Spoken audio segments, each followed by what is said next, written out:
Previously, in the dungeon of the Mad Mage, the party found themselves within Ezrah's chamber in the Magic Academy of Dwemercore.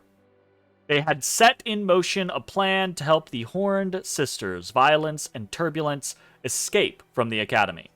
The plan involved distracting the headmaster with a private lesson from Marta Moonshadow, using Bones' presence to distract the vice principal Wormriddle, and then ushering the sisters out under the cover of a non-detection spell. The plan got off to a rocky start, as Bones left early to locate Wormriddle, and for the life of him could not. After nearly an hour and a half of roaming the halls searching for the Night Hag, Bones headed back to Ezrah's chambers in defeat. As the final hour approached, Bones headed to the entrance invisibly, intending on scouting things out, and on his way there, finally found Wormriddle heading back to her chambers.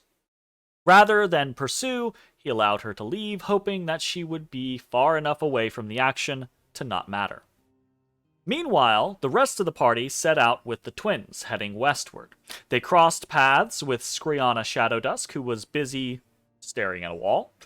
As the party passed, Ezrah had a brief conversation with the crazed young mage, where they discussed siblings and memories. From there, the party headed northward, met back up with Bones, and then left the academy with the Horned Sisters in tow, completely unaccosted. They escorted the twins up into the Slither Swamp, gave them directions and instructions on dealing with the various individuals that they knew, and then the party parted ways with the sisters, who were remarkably ungrateful. Still, the party felt that they had done a good thing. They returned to Dwemercore with their heads held high. Their plan had seemingly gone off without a hitch. Assuming, of course, that the twins weren't just going to get nabbed later. Or that there had ever been any issue with them leaving at all. Upon the party's return, the headmaster greeted them once more, interested in their actions, but seemingly none the wiser about what had transpired. After a brief conversation, it was decided that it was time to move on. There were still interesting people here, and potential things to be done, lessons to be had, sparring that could occur. But for now, the party felt the impetus for forward motion, or more specifically, downward motion. The party headed to the secret passage they had been shown by the headmaster after they defeated Vangrath. Here, they once again studied the Halaster portal, but finding no obvious way to activate it, they passed onward to another secret wall. Here, the headmaster once again appeared, warning them not to head eastward into the Academy's defenses.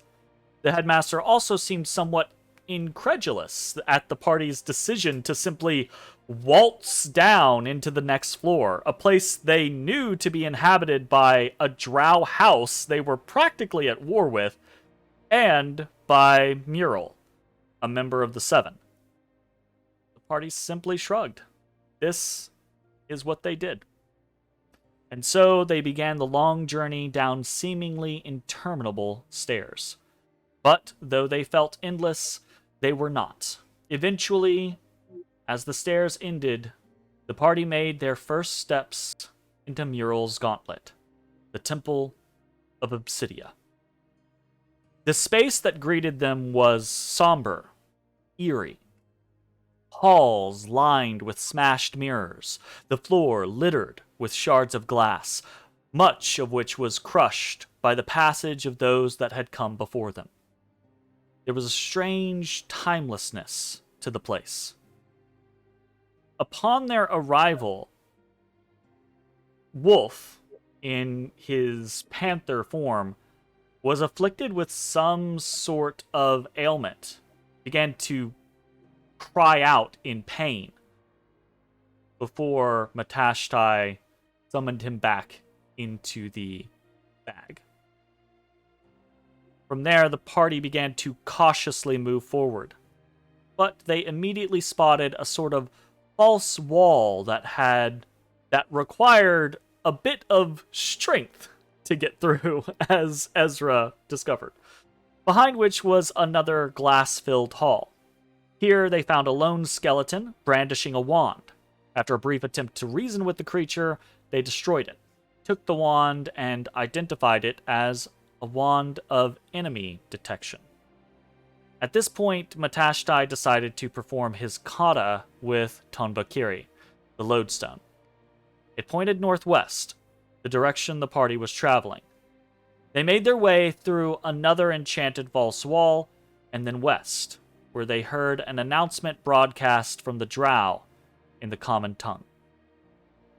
Here, there was an overwhelming stench of rot and something sweet. They traveled further west and found that a charnel house awaited them. Bodies littered the place, and a pervasive saccharine odor filled the air. Then came a voice from the darkness, welcoming the party, as something under the bodies began to writhe. Hey everybody, thanks for watching. If you enjoyed the video, consider leaving a like, commenting, or subscribing. It really helps me out. If you'd like to see me live, head over to my Twitch at twitch.tv/thedistanthorizon.